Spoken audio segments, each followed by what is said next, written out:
perfect day. I adore Harvey Elliot. He's really lovable. He's been really lovable. He's been more lovable since he chopped that horrible top knot off his head that he had a few years ago and transitioned to that TikTok heartthrob haircut. It's not my style, but still an improvement. But watching him play, the attitude, the commitment, the performance, the determination, all scream to me that he'll be around and wildly important for Liverpool until like 2035, 2040. Maybe that's an exaggeration. Maybe it's not, whatever. As soon as play restarted after Mo scored the first for us, you could see that just Harvey was so interested in 3 points. Like more than me, more than anyone watching on TV, more than anyone playing, more than anyone in the stadium. Harvey Elliot wanted 3 points for Liverpool against Crystal Palace, which was incredible. Harvey's been great. He's clearly shown to me, at least, that he has the capacity to be a 10 to 15 goal midfielder as soon as he kind of becomes the first choice, whenever that happens. There's probably less than 15 midfields in Europe that kid can't walk into right now. For him to be the inarguable difference in kind of like a massive game for Liverpool in the festive period, back end of a 3-game week, going into a hopefully decent break for all the first team players at least before Manchester United. For him to score that goal, for him to be the difference, to see it in his face, you saw it in the celebration, in the aftermath. Hopefully this is a springboard for him. I don't think he needs a springboard in any particular way. I think the trajectory he's on is good. But I think to use this, to build off this as a confidence-boosting situation, as a I belong here, I belong in this team situation. Not that he ever didn't have any of that, but as a reaffirmation, as a revalidation, as motivation to come back tomorrow, to come back next week, to go again. Like, the sky's the limit for this kid. I'm so excited. Thing number 2. I think I'm done with VAR. VAR is the worst. And to be clear, I don't think any of the decisions today were remarkably unjust, right? I think they were both correct. Both the penalty for Palace and the penalty taken away from Palace were the right decisions, I think. But it's no fun. The fun is gone. The joy is gone. This feeling, the best feeling in sports, right, is the feeling after a goal goes in, and it is just relief. It is joy. It is pure. But now those feelings have been poisoned and bastardized by this anxiety that will always exist after Liverpool score, right? So while they play the replay on TV, while the players are returning to their sides in the stadium, there's this feeling of something probably went wrong. And I know for the first few seasons, that feeling was only reserved for goals that you knew had a little bit of offside in them, right? That there was something where you said immediately before the goal even happened, they're going to look at this. But even in Mo's goal, right, clear not offsides, clear whatever, I think they ended up looking at something because I think they would have called a penalty for the tackle on Curtis Jones if Mo's goal didn't go in. But still, this is becoming unbearable. To celebrate a goal and then immediately tell yourself to stop celebrating that goal because you want to confirm that the referees won't create some sort of situation that takes the goal away. So, I mean, I know I would much rather, and maybe not much, but I'm beginning to realize I would rather experience some unjustness in terms of offside calls being missed or tackles not being punished appropriately or tackles being overpunished than I would. Like, I would rather have that happen than to not be able to celebrate goals earnestly in the moment.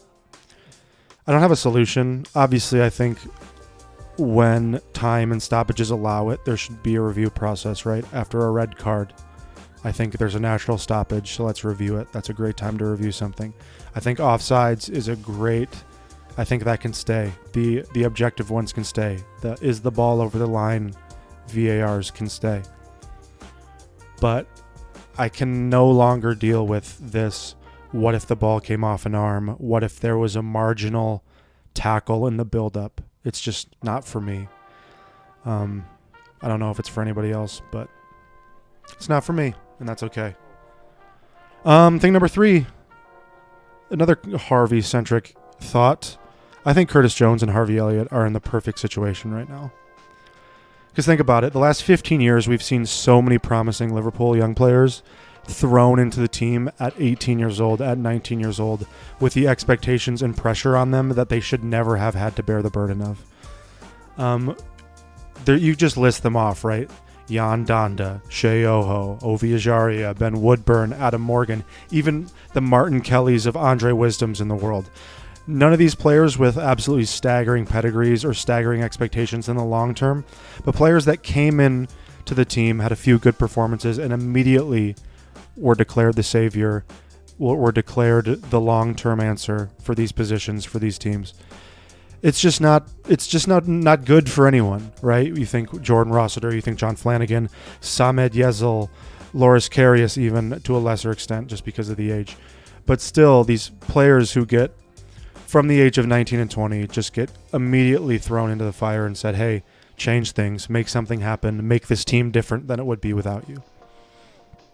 But Harvey and Curtis are in a perfect situation. I think every young, talented player should at one time or another in their career experience a time in which they're disappointed in the amount of games they're playing. Because I think that disappointment will drive them to further develop. I think that disappointment will drive them to further, continue to push, to not rest on these laurels of, I was the best player in every team I've ever been in.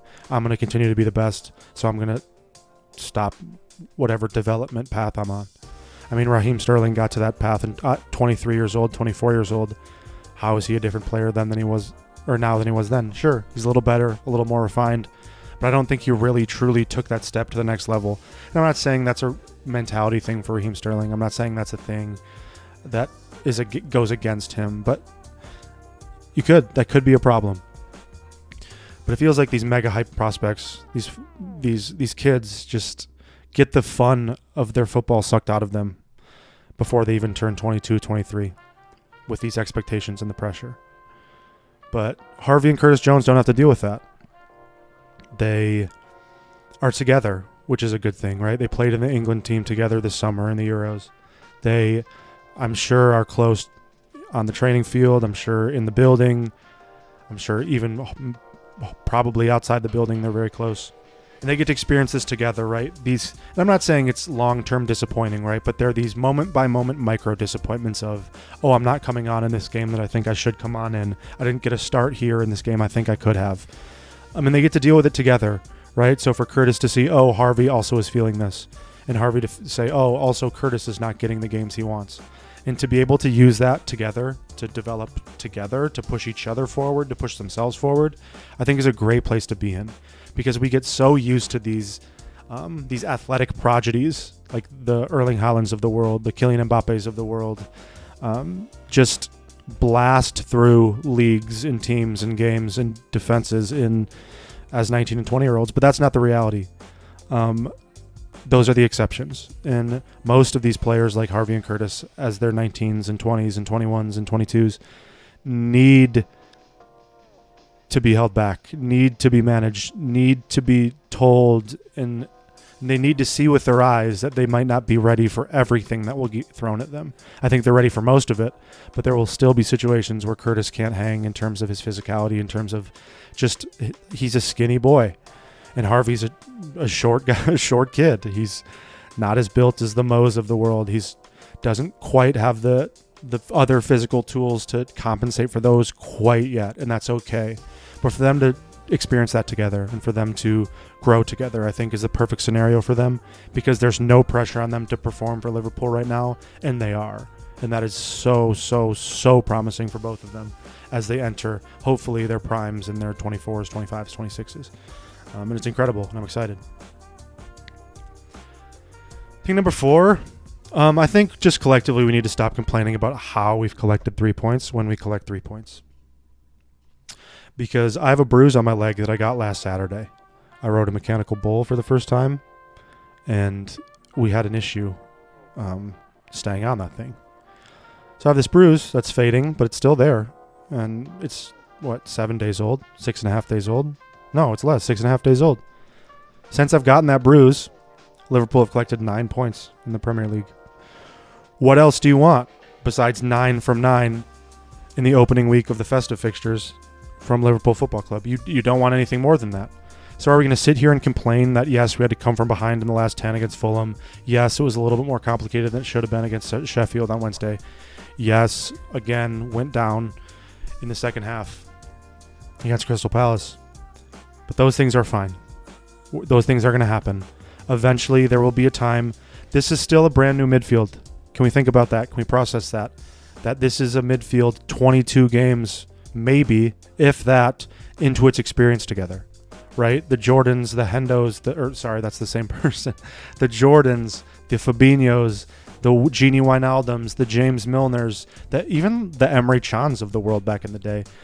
Like, they needed these season and a halves to fully understand each other, to fully understand the front three, to fully understand the back four, to fully understand how in this unique ecosystem where Trent is floating around, where McAllister has license to go a little bit more forward, where Dom just decides where he's going and goes there. They need time to figure these things out together. 22 games isn't enough. But to collect, 33 from 13 now? 33 from 14? I'll double check that real quick. But regardless of what the number is, that's still absolutely insane for a team that last year we thought needed a complete overhaul, not just in the midfield, but also half of the back four. And in 6 months, we went from hoping that we make the top four to we have to be the favorites for the league now with this developing midfield. So just because they've collected the points that we have expected them to collect doesn't mean we need to expect them to perform the way that the points are reflecting, if that makes sense. So, top of the league after however many match days. I'm going to figure it out right now. It's 16. 36 from 16. So to be top of the league with a brand new midfield after 16 match days, and to potentially be realistically 4 points ahead of Man City, nothing to complain about. And if you do, then, I guess you can, but what's the point of that? That's absolutely no fun. Thing number 5. What in the hell is happening with the red cards? I'm really interested in the percentage of games with a red card incident for a single Premier League team over the course of a season. Because what have we had, 6 now? It's insane. Someone find that and put it in the comments, and I'll send you $5 on Venmo. I really will. Or €5, depending on what you're seeing. I assume this is going to be American heavy. But I'll send you 5 of whatever your local currency is. If you can send in the comments what the record for the most games with a red card incident is in the Premier League. Not the most red cards, not the most total red cards for a team or against a team, but the total amount of games with a red card incident in them. Because I think Liverpool have to be remarkably close to the record by now, and it's only 16 games in. Thing number 6. We're set up perfectly for United next Sunday. I'm going to knock on wood here. I hope you can hear that. We have a free hit in the Europa League on Thursday. I just want them to keep everyone home. Send the U21s. Send Pep. Don't even send Pep. Send whoever the U21s manager is. None of our business. I get that we have to respect the competition, but we have to respect the Premier League, obviously. I don't think it's a respect thing. Okay, I get that. But we just have to save it. We're in the most brutal run of fixtures of the season. We're going to have, 9 games in the course of 3 weeks. We have to manage legs, keep everyone home, get ready for United. They have Bayern home Tuesday. It's a must-win in the Champions League. They're going to play a heavy starting 11. They're going to get 4 days rest, maybe. Wednesday, Thursday, Friday, Saturday. 4 days rest. We'll get 7. Let's go. Because what's going to happen in that game is that the first half is always going to be insane. United will come out. They're going to be mad. They're going to be angry. They're going to be... Same thing that happened last year, right? They were in an incredible run of form. We were not. We came in there, put 7 past... Was it David De Gea then? 7? Whew. So these things don't matter. But I think what will matter is the second half, right? You can adrenaline your way through the first half. You can anger motivate your way through the first half. But in the second half, Liverpool are going to have 7 days rest, and they're coming. And if we throw if we keep Darwin on the bench, throw Darwin on with Diogo Jota gets a little bit of a healing miracle before then. Those two come on at 60 with Harvey. That's scary. So we're set up perfectly. I love it. It's going to be great. Because if we beat United and Arsenal here, I think we start thinking in a way that I don't think any of us have really allowed ourselves to think yet. Thing number 7, I realized during the game we don't have to go to Villa till May 11. That's really exciting to me because right now I just watched them go 1-0 up against Arsenal in the first, 7 minutes. It's incredible. Everyone's talking about Villa, especially Villa away, or Villa home for them, but Villa away for us, which is fine. Good for them. But to have from now until May 11 to clarify what that's going to look like, what that means, how difficult that's going to be, is so wonderful for me. Because maybe by May 11, that fixture isn't going to matter. Maybe we won't be within 3 points of what we're hoping for, or what we're hoping not for, so to speak. Maybe their form will dip. Maybe the reality of that Aston Villa team will hit the rest of the league, and they'll prepare differently for them, and they'll get found out a little bit. But to have that time, I'm very excited about, because besides, where do we have to go again? We went to Chelsea. We got to go to Old Trafford. Besides Old Trafford, I'm not afraid of the Emirates right now. I mean, I'm not afraid. I'm excited. I know it's going to be a good one, but I'm not afraid of it. But going to Villa next week, I mean, afraid is a strong word, but that's nervous for me. And to not have to do that for 5-6 months now. It's great news. Thing number 8. I think games that, at this point in Liverpool's trajectory, with the youth and the camaraderie and the newness of everyone and everyone finding their feet, I think games that help us develop experiences and belief are much more important than games in which we play really, really well. Because the playing really, really well, you can work on in training. The playing really, really well will come with time and experience and familiarity with each other. The playing really, really well will come as these players are growing as human beings and as footballers, right? But the mentality, the belief that going down a goal in the 75th minute is not a big deal and is a thing that Liverpool can easily overcome together with a few tweaks to systems, a little bit of urgency, and some thoughtful substitutions. That is more important to me. That's more valuable to me in the long term than any performance, than any single player's performance, than any goal, than any, the mentality is there. To build on that mentality is going to take this team so many places. I'm so excited. Thing number 8. Nope, thing number 9. We just did thing number 8. Thing number 9. Darwin Núñez is much closer to being an absolute superstar than I think any of us really realize. Because Darwin's a bundle of paradoxes, right? I adore him. I would die for him. I would launch myself into space and never see anyone I love again if it meant that Darwin could stay forever and he hit the potential that I think he has. And people are getting after him a little bit, right? The finishing hasn't been great. The final balls haven't been great. But I think people are mistranslating that a little bit. I don't think those people are stupid or misguided or having bad takes. I think they're all fine. They're all good takes. But I think we have to recognize that strikers need to be in and amongst it before they can do anything else, right? I think about Fabio Borini a lot. Fabio Borini was never in and around dangerous areas. And I don't think he got the stick, the criticism, the judgment, because he just was really never there. He was often anonymous, often floating near and around the midfield, not really committing to making dangerous runs, not really challenging anyone with the ball, not really, attacking in spaces that are dangerous. And he was kind of just floated through his Liverpool career without too much criticism because that's who he was.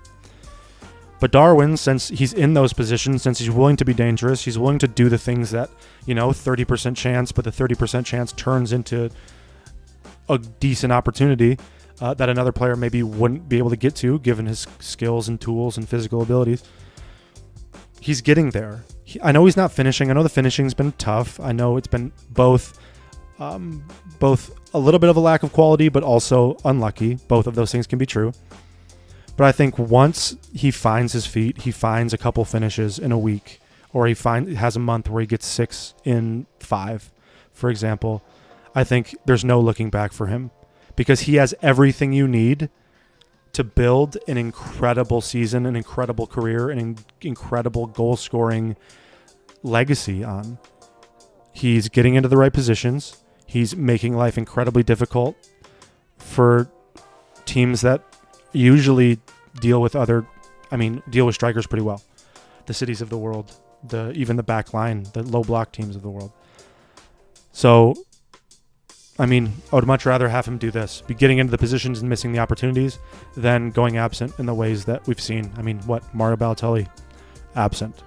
Fabio Borini, absent. Christian Benteke, largely absent. Darwin's here. He's coming. He's not fazed by it. He's not confused. He doesn't lack belief. He's coming. And I think we just all need to recognize that. And I don't know why, but we do. Thing number 10, I forgot that Thiago exists, to be honest with you. I'm really excited to have him back. I think this was a game where a couple of those typical Thiago passes would equal a couple XG's worth of chances, Crystal Palace weren't low blocking, but they were kind of like just low blocking. And I think those games where teams are not unambitious, but also recognize the reality that a point against Liverpool, even at home, is a good result. I think those teams are the teams that Thiago is going to really, really start to unlock and really, really start to perform against. I think Thiago also probably has enough of the nous, enough of the experience to help the interconnectivity between these players who are all still developing understandings and relationships. And for that, I'm really, really hopeful and really, really excited. The last thing's a little bit more, not disappointing, but a little bit more reality check-ish. I think Endo coming off at 45 might become a trend.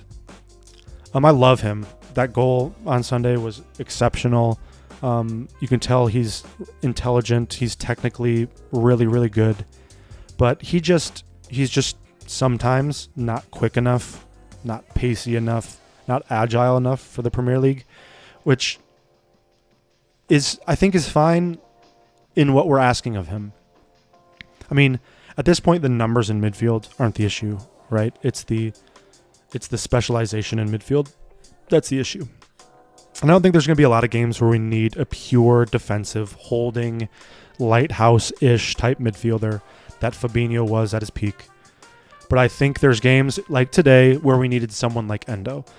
But I think it's all going to come down to who the opposition is. If we're playing against a midfield that can so easily just walk around Endo, pass around Endo, make him irrelevant as a defensive stalwart in front of the back four, I think we're going to have problems. But I think if Endo can have 8 to 10 games for the rest of the season where he does an incredible job, freshens up the rest of the midfield by putting a really good shift in against a team in which his physical tools aren't a detriment because of the athletic bodies around him in terms of the opposition, I think it's fine. I think he's fine. I know that the position that we all expected him to be put in when he was bought as this is instead of Moises Caicedo, that might be a little bit disappointing for folks. And I think sometimes we might just have to try and say, okay, we're going to try Endo for 45 against Bournemouth. And if it turns out he can hang in that midfield in the first half, great. But what I do not want to see is a struggling Endo in the first half, start the second half with tireder legs, with heavier legs, and try to run around more athletic midfielders, because that is a recipe for danger. That is a recipe for dropped points against teams we don't need to drop points against. So as long as we're being thoughtful about Endo and when he plays, where he plays, who he plays with, who he plays against, I love him. But I won't be surprised if we see him getting the hook early more than we thought we would before the end of the season. All right, that's 11. I'll have 11 more next week. We're going to do 2 or 3 of these a week. We're going to have fun. I'm going to enjoy the Reds. I'm going to enjoy the journey. I'm going to enjoy the process. If you're looking for someone to commiserate with you in your sadness, this is not the place. If you're looking for someone to nitpick all the problems I could nitpick with this team and this manager in this season, I'm not going to do that, because this is fun. This is joy. These Liverpool boys in 2023 are about as good of a bunch as I've ever seen, and I will not take any Liverpool team for granted anymore. I love you all so much. I love all the Reds so much. Have an incredible weekend. See you soon.